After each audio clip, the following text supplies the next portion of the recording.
सूर्य उदय से ठीक पूर्व रात्रि तनिक अधिक गहरी और गाढ़ी हो जाती है। इसी प्रकार एक नए प्रारंभ से पूर्व मन पर, सोच पर, विचारों पर अंधकार छा जाता है। मानव मन जो ठहरा, दुविधा आ ही जाती है। क्या आगे जो होगा वो शुभ होगा? क्या जीवन में जो हम पीछे छोड़ आए हैं वो कहीं भूल तो नहीं? ऐसे में क्या करना चाहिए? केवल एक उपाय, आगे बढ़ें।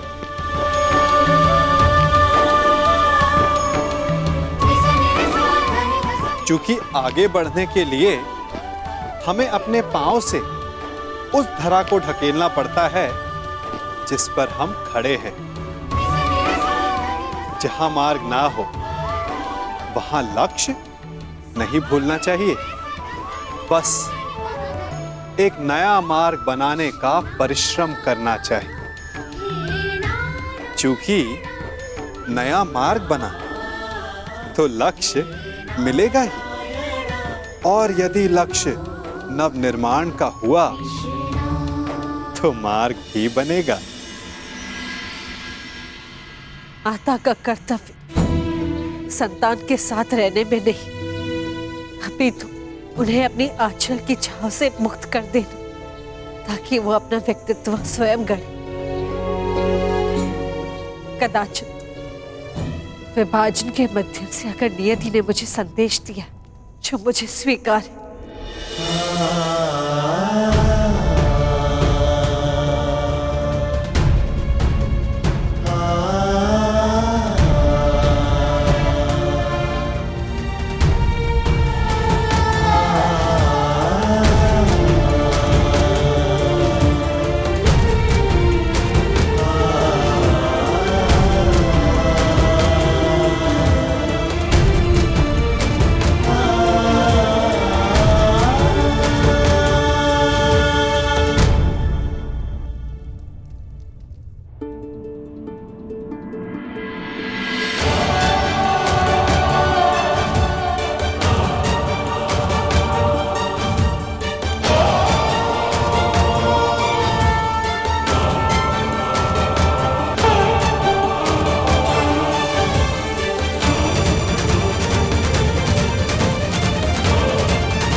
क्या है पितामह? ये सब हस्तिनापुर के नागरिक हैं पुत्रों।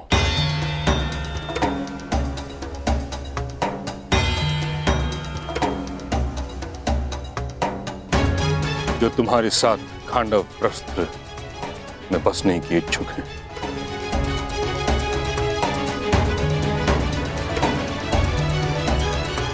जाओ पुत्रों, जाकर एक नया प्रारंभ करो, एक युग का, एक व्यवस्था का, एक राज्य का। और यह सिद्ध कर दो कि तुम्हें वह भूमि इसलिए नहीं मिली क्योंकि तुम्हारे पिता कभी राजा थे, बल्कि इसलिए क्योंकि तुम सभी इसके योग्य हो।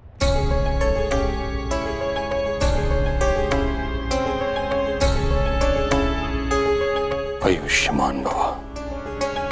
समय सी शक्ति है,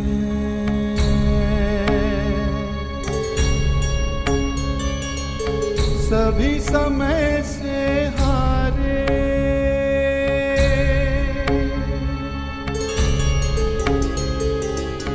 समय सी शक्ति है, सभी समय से हारे।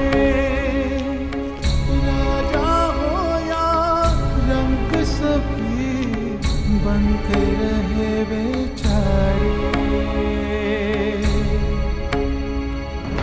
समय बड़ा महान है इस जग में, समय बड़ा महान,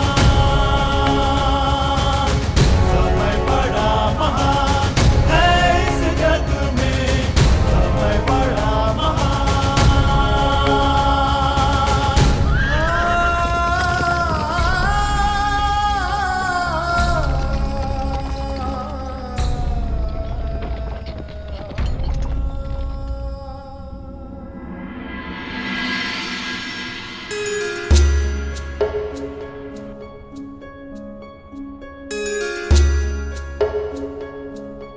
क्या अब भी अपने चैन से संतुष्ट होकर? हाँ वासुदेव, मैं अब भी अपने चैन पर अडिग हूं, क्योंकि इस समय मेरे मित्र को मेरी सबसे अधिक आवश्यकता है।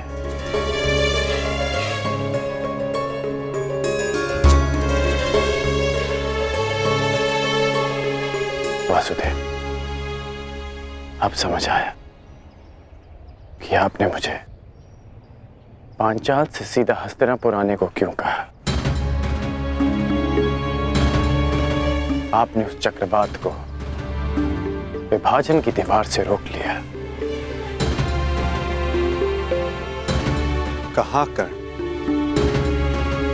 उस चक्रवात का तो यहां से अब प्रारंभ हुआ है।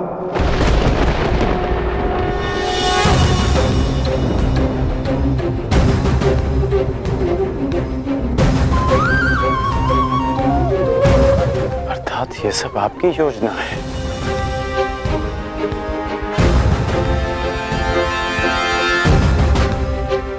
पहले आप पांचाली के स्वयंवर में गए, फिर हस्तिनापुर आए,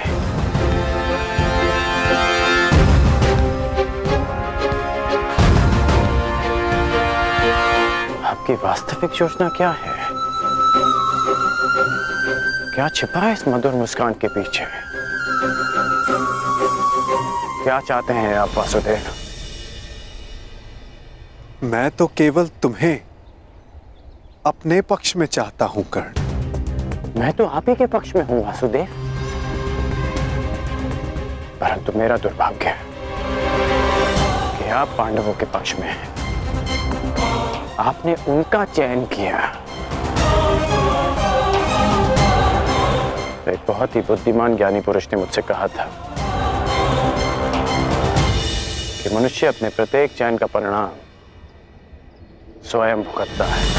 और इसी कारण वो तथाकथित ज्ञानी पुरुष तुम्हारा अत्यधिक सम्मान करता है अंगराज। चूंकि युद्ध हो या परिणाम का पालन, तुम अन्य सबसे भिन्न होकर और उनसे एक पग आगे भी। हो सकता है, परंतु आप सबसे सैकड़ों पग आगे हैं केशव। आपसे कोई स्पर्धा नहीं कर सकता। हाँ, चूंकि मैं किसी स्पर्धा में सम्मिलित ही नहीं होकर।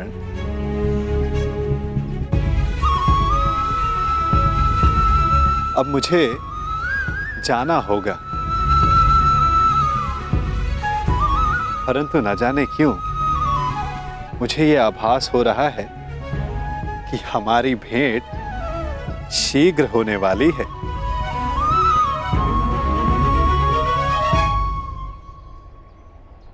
आपसे पुनः मिलना अच्छा लगेगा वासुदेव। बस इतनी सी आशा है कि कूटनीति का फिर से कोई खेल ना हो। मैं कूटनीति नहीं खेलता कर्ण। मैं तो बस नीति के लिए मार्ग बनाता हूं। जहां कोई पथ ना हो वहां पथ प्रदर्शन करता हूं। सारथी जो हूं।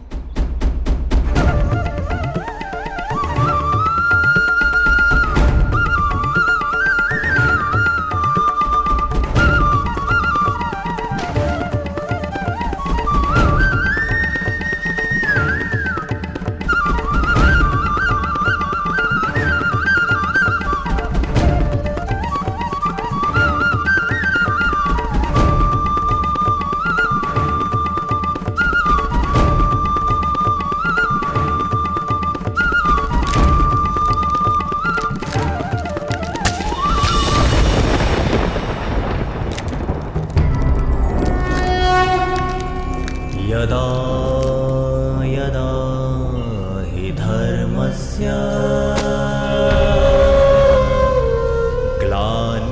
ग्लानिर्भवति भारत। और मार्ग में जो बाधाएं आती हैं, उन्हें दूर भी करता हूं।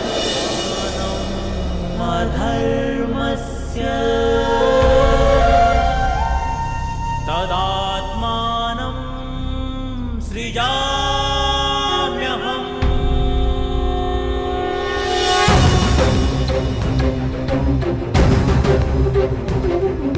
परित्राणाय साधूनां विनाशाय च दुष्कृतां।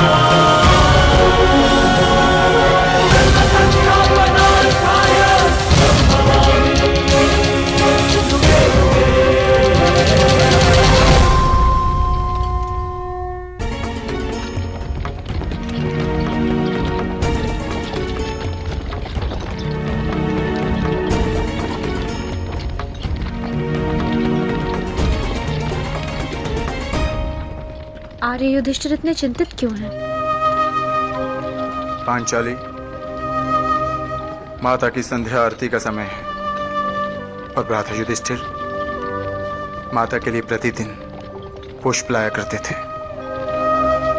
बस यही चिंता है अब कि माता के लिए पुष्प उनका कौन सा पुत्र लेकर आएगा।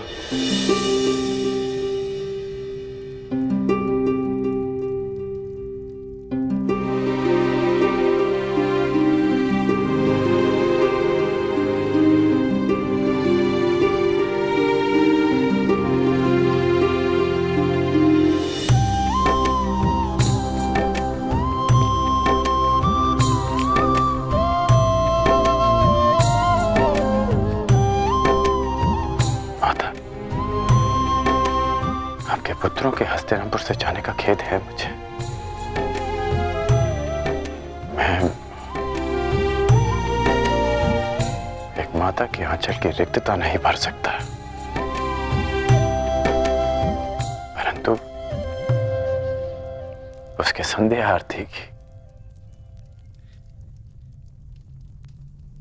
एक छोटी सी आवश्यकता अवश्य पूर्ण कर सकता।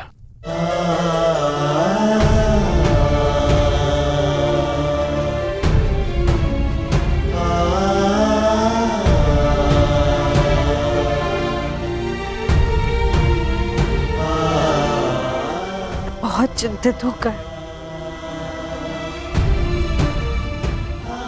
उस बंजर खांडव प्रस्थ में न जाने मेरे पुत्र किन कठिनाइयों में होंगे।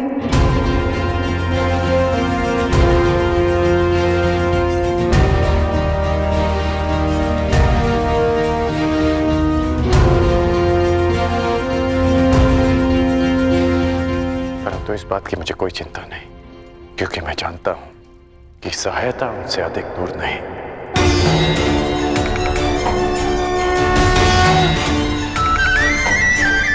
श्री कृष्ण गोविंद हरे मुरारी, हे नाथ नारायण वासुदेवा। मेरा विश्वास कीजिए, सम्राट का पदभार उठाने में सक्षम हूं मैं।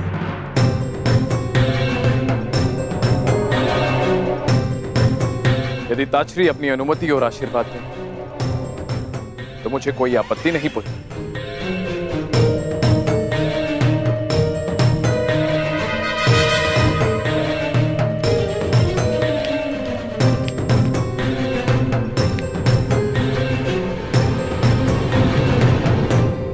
मेरा आशीर्वाद तुम्हारे साथ है दुर्योधन।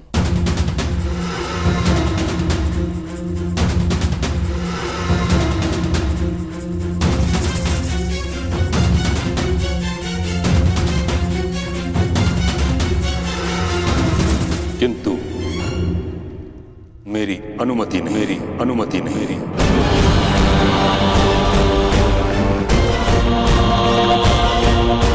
हस्तिनापुर का संरक्षक होने के नाते सिंहासन के उत्तराधिकारी पर मेरा पूर्ण विश्वास अनिवार्य है,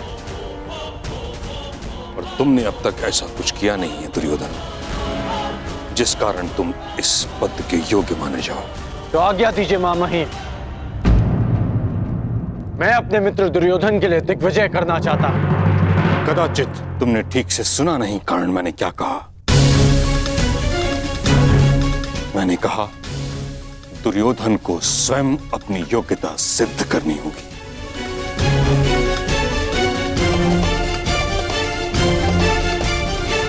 सम्राट बनने के लिए योग्यता का अर्थ केवल रण विजय प्राप्त करना नहीं, शान प्रबंधन भी है। युद्ध नीति नहीं, मैत्री नीति भी है। सम्राट बनने की शीघ्रता तुम्हें केवल दिग्भ्रमित करेगी दुर्योधन। ज्वालंत मनोकामनाओं की अग्नि का धूम्र तुम्हें मार्ग से भटका देगा। परंतु मैंने ऐसा कौन सा अनुचित मार्ग चुना है पितामह?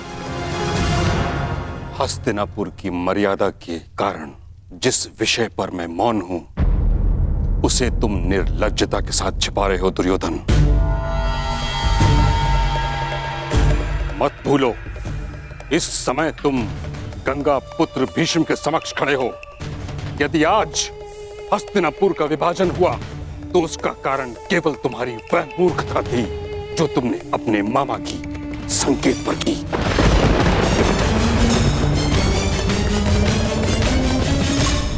लक्ष्य ग्रह की अग्नि में हस्तिनापुर को जलते हुए नहीं देख सकता था मैं।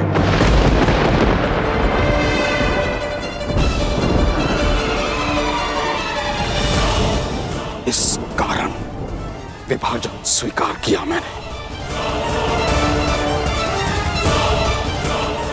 और अब जब तक मुझे यह विश्वास नहीं हो जाता कि तुम नीति से शासन करने में सक्षम हो, कुचक्र से नहीं, तब तक मैं तुम्हारे अभिषेक की अनुमति नहीं दूंगा।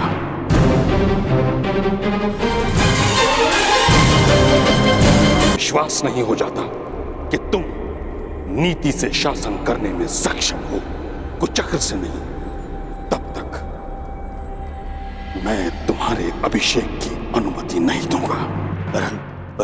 परंतु पितामह। दुर्योधन! अभी तुम इतने बड़े नहीं हुए कि गंगा पुत्र के सुझाव का विरोध करो, समझे? महामहिम,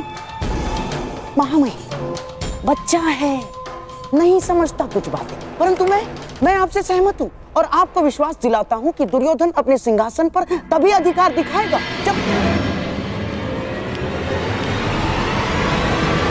जब वो आपकी परीक्षा की कसौटी पर खरा उतरेगा। महामहिम,